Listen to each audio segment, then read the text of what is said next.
Olá, tudo bem? Meu nome é Felipe Saúde Cardoso, eu sou membro aqui do canal Conexão Marxista e eu vou dar sequência à exposição desse livro, Neoliberalismo, Neodesenvolvimentismo e Socialismo. Nós vamos entrar na sessão derradeira do livro, última sessão do livro. Vou iniciar a exposição dessa sessão nesse bloco, do qual eu vou apresentar o capítulo 1 da sessão 5. Melhor dizendo, essa sessão é dividida, portanto, em 3 capítulos. Ela diz respeito ao contexto mundial, que leva o título da sessão, e os capítulos são economias centrais, do qual ele vai abordar o que ocorre durante a crise econômica a partir de 2008 nos países centrais, sobretudo tendo como foco Estados Unidos, a zona do euro, dividindo, lógico, as características internas da zona do euro, mais a União Europeia, não se limitando à zona do euro, isso é importante também destacar, e o Japão. Fala um pouco da Rússia, fala um pouco da China, mas centra o foco a partir desses 3 eixos, por assim dizer, do desenvolvimento das economias centrais. Um segundo capítulo, do qual ele trata das economias intermediárias, que ele nomeia de ascendentes, intermediários e periferia, do qual ele vai fazer mais um balanço mesmo, porque ele já estava tratando ao longo do livro, principalmente da América Latina, mas ele passa pela Ásia, passa pela África, faz um balanço do que vem a ser o desenvolvimento recente, em termos históricos, da inserção desses países na divisão internacional do trabalho. Então ele tem uma retomada desse debate. E, por fim, o último capítulo do livro é intitulado Controvérsias sobre a Etapa, da qual ele vai fazer um grande balanço a respeito do que vem a ser a crise de 2008, o que se abre a partir dela em termos de condições históricas recentes, né? Bem, então hoje nós vamos expor, ou eu vou minimamente apresentar, esse primeiro capítulo da sessão, que são economias centrais, do qual precisa de um tempo de reflexão, etc. Os demais, ele faz um balanço do que ele já apresentou ao redor do livro, ao longo do livro, né? Então a gente não precisa também se debruçar com tanta atenção, porque o livro inteiro já dá atenção, sobretudo às economias intermediárias e periféricas, para usar os termos dele. Bem, como já é meio característico desse livro, ele abre normalmente o primeiro capítulo apresentando algumas indagações ou algumas questões pertinentes a respeito daquilo que ele vai debater. Não vai ser diferente nessa sessão. Esse primeiro capítulo também vai expor mais ou menos o balanço do que vem a ser essa sessão como um todo. Bem, então ele vai apresentar os efeitos da crise de 2008, sobretudo chamando a atenção para sua característica financeiro-bancária, associada com a economia dos Estados Unidos. Então ele mostra um certo movimento ao longo do primeiro capítulo e ao longo da sessão como um todo, da crise, que ela começa nos Estados Unidos, ela se desloca, os Estados Unidos têm uma estratégia de exportação das suas contradições internas, para depois retornar aos Estados Unidos de modo renovado. Então há uma crise que ela não apresentava, e não apresenta até hoje, uma possibilidade de saída a longo prazo, o que é bem interessante em termos históricos, porque acaba contribuindo com análises que nós já vimos aqui no canal. Por exemplo, a discussão do Carlos César sobre a leitura do Crise Estrutural, ou da Regiane Zorneta, quando apresenta o que vem a ser os elementos de uma chamada crise estrutural, sem perder de vista que a crise estrutural guarda no seu interior elementos das crises periódicas. Bem, eu não vou aqui entrar nesse debate, eu só queria chamar a atenção para essa conexão. O Katz ele não dá atenção nos termos da crise estrutural, mas por outros meios ele está mostrando os mesmos elementos presentes na realidade, enfim, em última instância. Bem, então, em primeiro momento ele vai mostrar essa condição da crise. Até 2006, a depressão estava contida, mas a maior parte dos países que tiveram alguma medida de recuperação econômica anticíclica, para usar o termo dos keynesianos, eles entraram num processo de estagnação. O melhor exemplo disso é a Europa, né? Bem, então, nesse cenário de crise, que começa com a crise de 2008, então ele vai discutir, primeiro, esses efeitos e impactos da crise. Segundo, quais são as rearticulações políticas internacionais, que ele intitula no capítulo de mudanças geopolíticas. Então ele vai debater a supremacia norte-americana enquanto a hegemonia imperialista, a decadência ou a pauperização, por assim, ou erosão das instituições da zona do euro e da própria União Europeia, sobretudo no sentido de que as instituições não dão conta dos efeitos da crise que se apresenta desde 2008 e apresentam até alguns problemas de ordem democrático, porque você tem uma espécie de estrutura supranacional estatal, né, com todas as suas instituições, sem uma constituição própria e da qual o eleitor está distante daquela estrutura de comando, né, e com uma certa autonomia dos bancos centrais europeus. Então, tem uma transição que ele chama atenção e é muito interessante porque lembra alguns economistas críticos europeus, como é o caso do François Chenet, do próprio Claudio Serfati, a respeito do que vem a ser uma estrutura de comando em que determinados segmentos do capital, sobretudo o capital bancário e o capital portador de juros, consegue conduzir, né? Bem, e por fim, o que seria a reconstituição de novos blocos, o qual ele não trabalha nesse primeiro capítulo de modo pormenorizado. Os outros pontos ele acaba trabalhando. Daí ele levanta 3 indagações. A primeira, qual é o impacto da crise? E ele vai mostrar nesse capítulo o impacto nos países centrais e economias intermediárias na órbita dos países centrais, para no próximo capítulo ele abordar o que acontece propriamente na periferia e nos países intermediários, né? Bem, para usar os termos dele.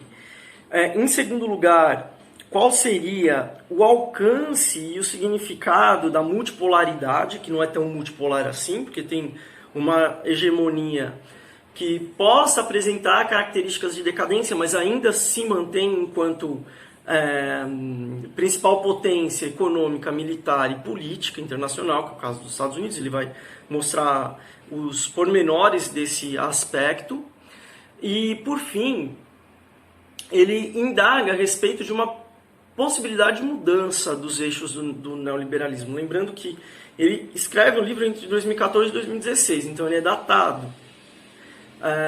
Muitas das consequências que ele aventa, elas ainda estavam no jogo político das forças daquela ocasião, né? Isso também merece alguma atenção.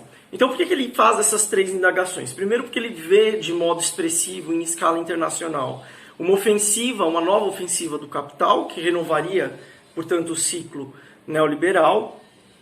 E, em segundo lugar, ele se propõe a fazer uma análise do momento ou etapa do capitalismo, o momento, a melhor expressão, sem via de dúvidas, e também quais seriam os aspectos conjunturais. E numa leitura imediata, a gente vê que no livro inteiro ele tenta dar conta disso, embora o foco seja a América Latina.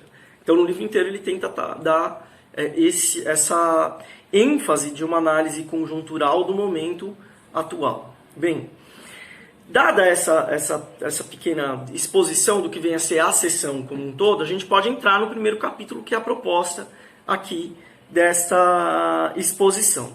Então ele vai dizer o seguinte: olha, vou centrar a atenção, ele não expõe desse modo, mas ao longo do capítulo a gente vê que é isso que ele faz. Eu vou centrar a atenção em 3 eixos: Estados Unidos, Europa e Japão. Bem, o que há de comum no sentido da crise contemporânea e que vai mostrar os efeitos em cadeia, com, lógico, os nexos causais determinados, do qual ele vai mostrar as mediações, e algumas ocasionalidades muito específicas em cada em cada conjunto de países, né? Viria a ser o seguinte, o nexo comum.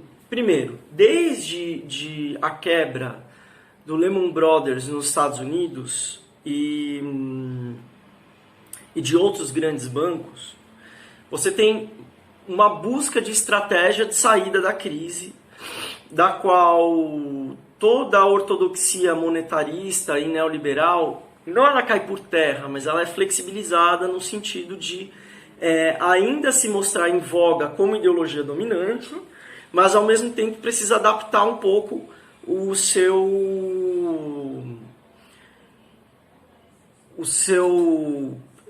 programa ideológico, político, prático, no sentido de tentar resguardar os bancos que estavam quebrados. Tanto é que tem uma noção que ele coloca no texto, e isso é muito marcante ao longo do final do texto, que vem a ser o seguinte: há sim no nosso cotidiano os efeitos dessa crise, né?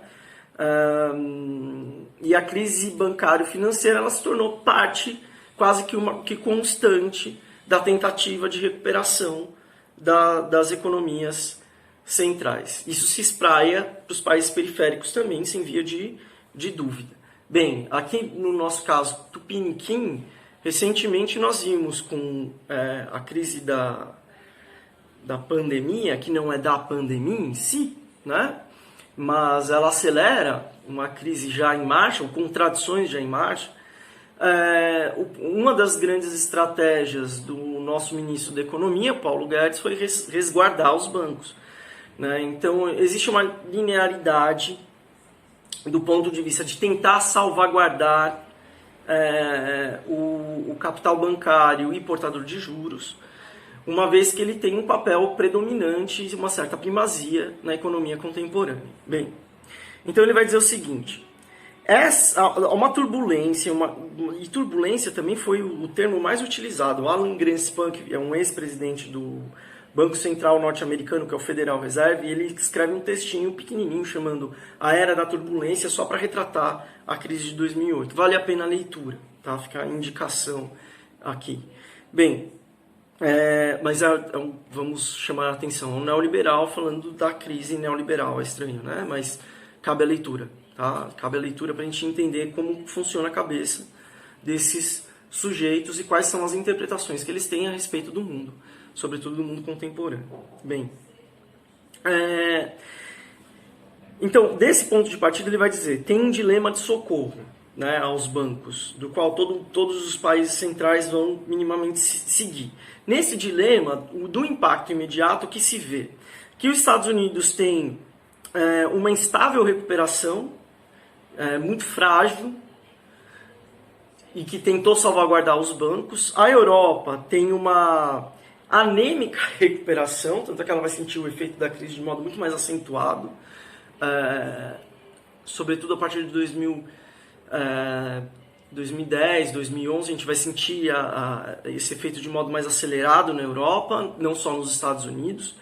E no caso do Japão, uma certa apatia que, embora tenha ao longo dos últimos anos um certo programa anticíclico, quase keynesiano, de injeção de mais de 100 bilhões de dólares na economia, em termos anuais, e que tentou retardar a crise exportando capitais, exportando mercadorias, etc., tem ainda problemas com altos gastos públicos e o Japão não se recuperou desde a crise da bolha financeira, bancária e ligada à construção civil, muito similar ao efeito da crise de 2008 nos Estados Unidos, desde 1989. De lá para cá, mais de 5 crises econômicas ligadas a esses setores assombram o Japão. Se tem um fantasma que assombra o Japão hoje, é o fantasma do mercado financeiro e também de uma potencial crise imobiliário-financeira. Bem, então o Japão se mostra apático, com mais de 245% do seu PIB, ou seja, mais do que o seu PIB, 2 vezes mais do que o seu PIB comprometido com pagamento de dívidas. Muita coisa, não? Então o Japão é um pária nesse processo, vamos assim dizer, entre os países centrais. Já perdeu há muito tempo sua capacidade de recuperação econômica e industrial. Os países vizinhos, eles mostram uma elevadíssima concorrência, da qual o Japão ele tem parco processo de intervenção direta, ainda está à sombra da hegemonia norte-americana, não tem autonomia militar, tem gastos militares associados às intervenções norte-americanas. Por exemplo, o Japão gastou tulhas de dinheiro na intervenção no Afeganistão e no Iraque dos Estados Unidos, né? O mesmo vai acontecer com a Alemanha, que é bem interessante, porque é a subordinação que vem ocorrendo desde a Segunda Guerra Mundial. Então o Japão mostra sinais de impotência nesse processo. Bem, e o que há de comum dessa estratégia desses países? Altos gastos públicos e investimentos para a tentativa de recuperação dos bancos, investigações encerradas a respeito dessa mobilização que levou à crise financeira nesses países. É só a gente lembrar do Goldman Sachs, né, o que aconteceu em termos de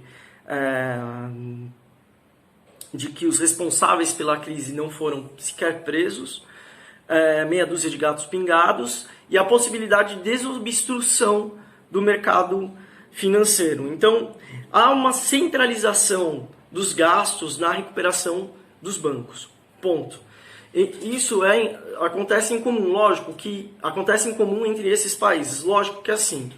Existem características particulares? Sim.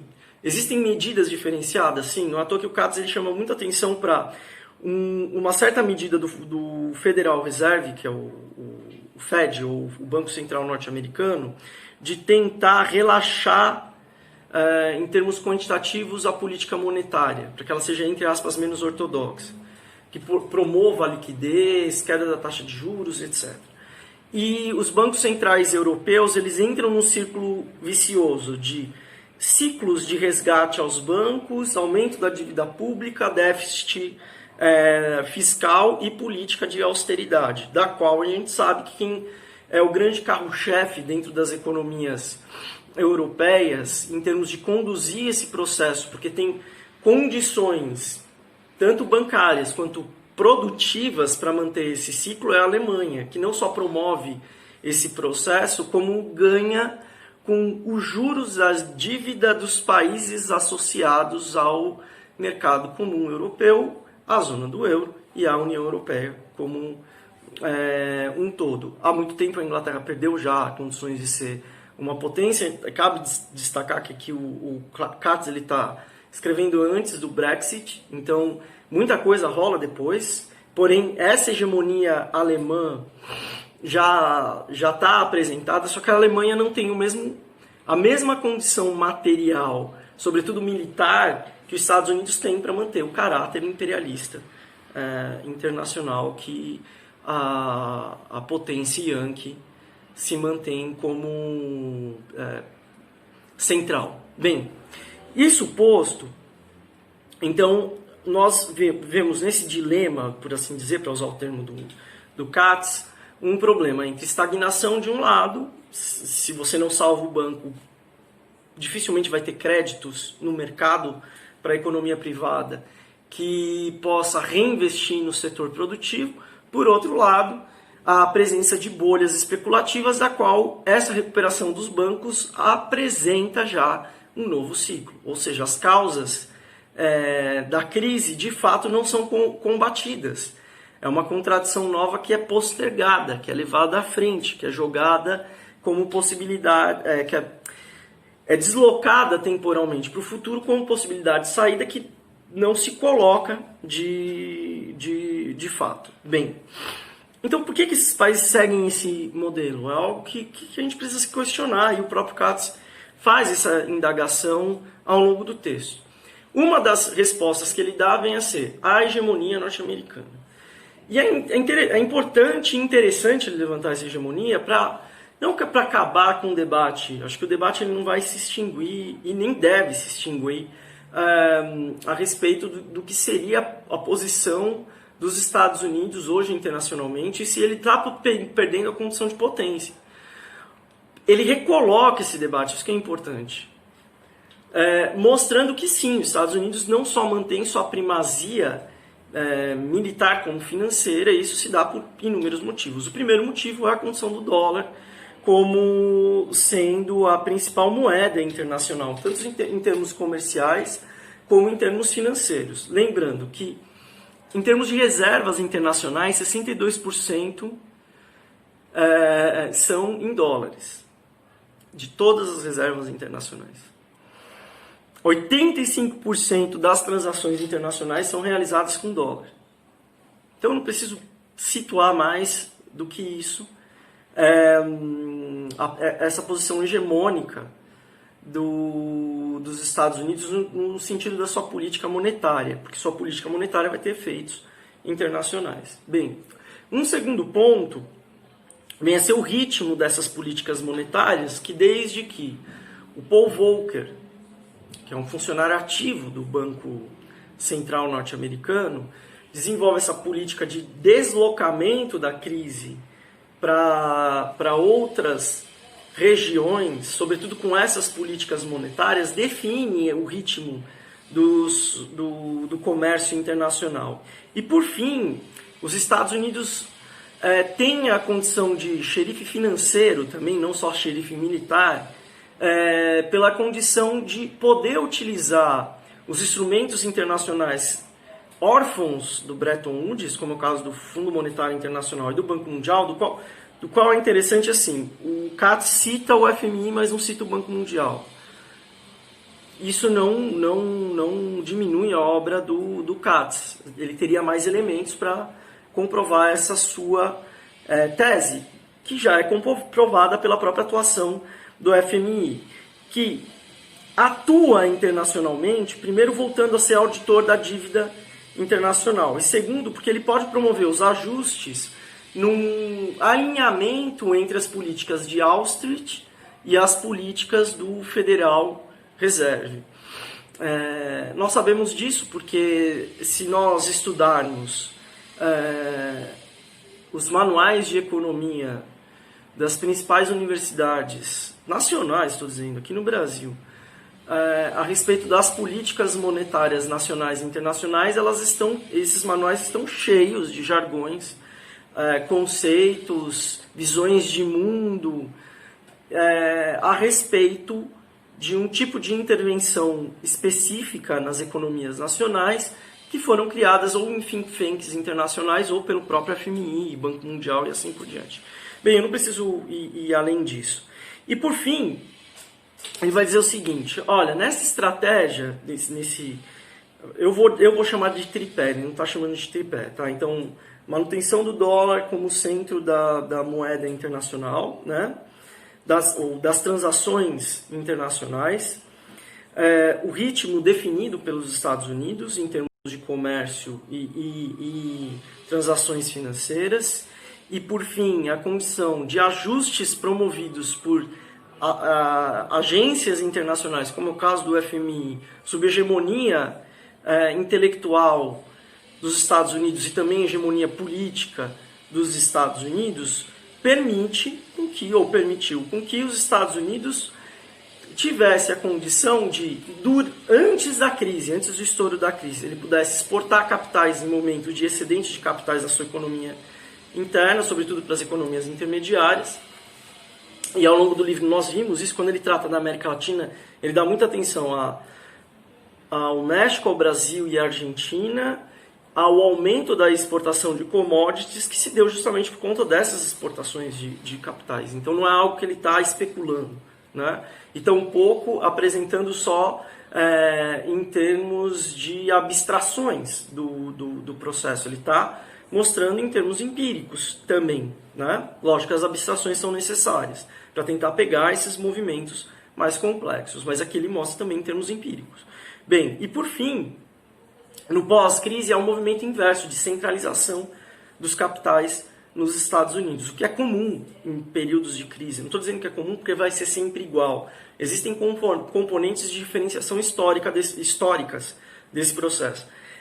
Porém, cabe dizer, e é importante dizer, que essa centralização ela acontece normalmente em momentos de crise. Bem, então o que vem a ser a política, sobretudo, exceto o Japão, que nós vimos já que se mantém como páreo entre esses países, mas os Estados Unidos e da Europa. No caso dos Estados Unidos, há uma frágil recuperação da sua economia produtiva, portanto industrial, ainda concentrada no desenvolvimento de tecnologia, de pesquisa e desenvolvimento, mas ainda exportando unidades produtivas para fora do país, o que causa um impacto brutal no nível de emprego, portanto o desemprego é galopante, né? Dá para perceber isso na transição do governo Obama para o governo Trump, e hoje no governo Trump também dá para perceber esse processo, embora com algumas diferenças. Ele apresenta uma característica que é muito interessante do Obama. O Obama, ele, lógico que tinha diferenças com os republicanos em termos de ser pró-aborto, por exemplo, a favor do casamento homossexual, entre outros aspectos da agenda tida como progressista, né, nos termos de hoje. Nos costumes também muito diferente. Porém, a política neoliberal se mantém quase que intacta, lógico, com diferenças substanciais, sobretudo do ponto de vista militar, ou bélico, né? O Obama, ele tinha uma característica muito mais de intervenções cirúrgicas, embora mantenha ainda essa situação de guerra ou conflitos permanentes, do que as administrações anteriores, a administração Bush, por exemplo, né, que teve cerca de mais de 800 bilhões de dólares gastos na ofensiva contra o Iraque e 450 bilhões contra o Afeganistão. É muito dinheiro, né? Então, antes de qualquer outra intervenção de grande escala, é preciso um processo de recuperação. Como o Katz lembra, isso é mais ou menos o que acontece ao longo de toda a história dos Estados Unidos. Então, a supremacia militar norte-americana prevalece, né? Isso é fácil de se observar até em termos empíricos. E ele ousa dizer que há um imperialismo de tipo coletivo, do qual os Estados Unidos seria a cabeça do processo, né? E as antigas e ainda potências imperialistas, mas que não conseguem se opor belicamente aos Estados Unidos, seguem as determinações estadunidenses. Bem, do ponto de vista militar, que é possível ver, então, de estratégia norte-americana, e que isso tem a ver com a crise, né? Porque, afinal de contas, isso é muito importante. Não é difícil a gente ver a mobilização do setor bélico em momentos de crise. Segundo, que isso cria estratégias de novas frentes do mercado, principalmente para os Estados Unidos. Não à toa, a preocupação do cerco no Pacífico com a China, por exemplo, e contra a própria Coreia do Norte, ou a Coreia Popular, as formas de intervenção no Oriente Médio com seus sócios locais, né? O caso de Israel tem esse papel quase que pró-Estados Unidos de modo constante, e fora outras formas de intervenção, o papel do Irã numa hostilidade brutal, assim como uma hostilidade contra a Rússia, entre outros fatores. Então, internacionalmente, a gente vê uma rede de relações da política internacional norte-americana muito definida, né? Tá, então se esse é o efeito da crise a partir dos Estados Unidos, que tem esse movimento de ser o centro da crise, deslocar a crise e ter o retorno da crise, lógico que as outras potências na sua órbita vão sentir os efeitos da crise, é o caso da Europa. Porém, é possível identificar o seguinte: primeiro, a Alemanha, com a condução neoliberal desde os anos 90, de tentativa de liberalização da economia na União Europeia, justamente porque tem a possibilidade de conduzir a dívida de países de economia intermediária. É só a gente olhar de modo muito rápido para o Chipre, para os efeitos da crise na Islândia, em Portugal, na Grécia, na Romênia, na Letônia, na Bulgária, assim por diante, e o papel da Alemanha em sempre forçar a austeridade desses países, cortes de gastos públicos e a promoção de reestruturações, não só do ponto de vista produtivo, mas também do ponto de vista da legalização, que abarca os trabalhadores em todos esses países, mostra o grau de ofensiva desse país em relação ao trabalho no interior da União Europeia e, ao mesmo tempo, seu papel de hegemonia. Não uma hegemonia militar, cabe dizer, mas é uma hegemonia econômica, sim. Bem, essa condição ela divide em partes com a França, que desde o gaullismo, né, não apresenta uma política ativa de um imperialismo que tem possibilidade não de bater belicamente de frente com os Estados Unidos, mas de criar frentes de intervenção no mercado internacional. Mas tem hoje, embora não tenha a mesma condição do que teve em tempos do gaullismo, tem forte presença nas suas ex-colônias em intervenções humanitárias. Bem, o que isso conduz a pensar e também conduz a analisar em cima das condições materiais da crise? É possível uma intervenção que salvaguarde essas economias a partir do seu poder político e econômico sobre os países de economia intermediária, que é mais ou menos a condução da União Europeia dada por essa condição de força política ortodoxa neoliberal presente, que tem seus germes no Tratado de Maastricht lá nos anos 90. Então tem uma polarização muito clara, né, entre a possibilidade de controle dessas dívidas, de força da dívida e do crédito para promover os ajustes e com ele a austeridade. Bem, então, de todo modo, dá para perceber que os efeitos da crise, ele foi e é ainda brutal, tanto na periferia quanto nos países centrais. E quem paga por esse processo não são, vou voltar novamente a um dos pontos de alguma parte da exposição aqui que está no capítulo, não são os responsáveis da dívida. E tampouco houve uma tentativa de reverter o processo através de grandes taxações de fortuna, etc., que é uma medida liberal. Ela está nos marcos do liberalismo e nem isso solucionaria o problema.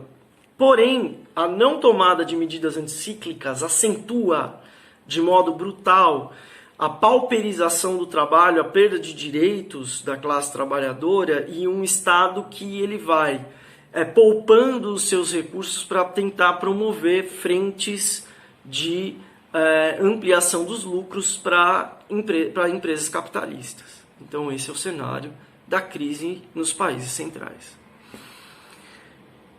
Sem ser mensageiro do apocalipse, então eu gostaria que vocês fizessem os seus comentários, além do convite da leitura do livro. Quero mandar um beijo a todos. Gostaria que vocês se inscrevessem no canal também, se possível, dessem like, comentassem. E é isso aí, até a próxima, da qual nós vamos fazer a exposição derradeira do livro e, posteriormente, um balanço a respeito dessa leitura, né?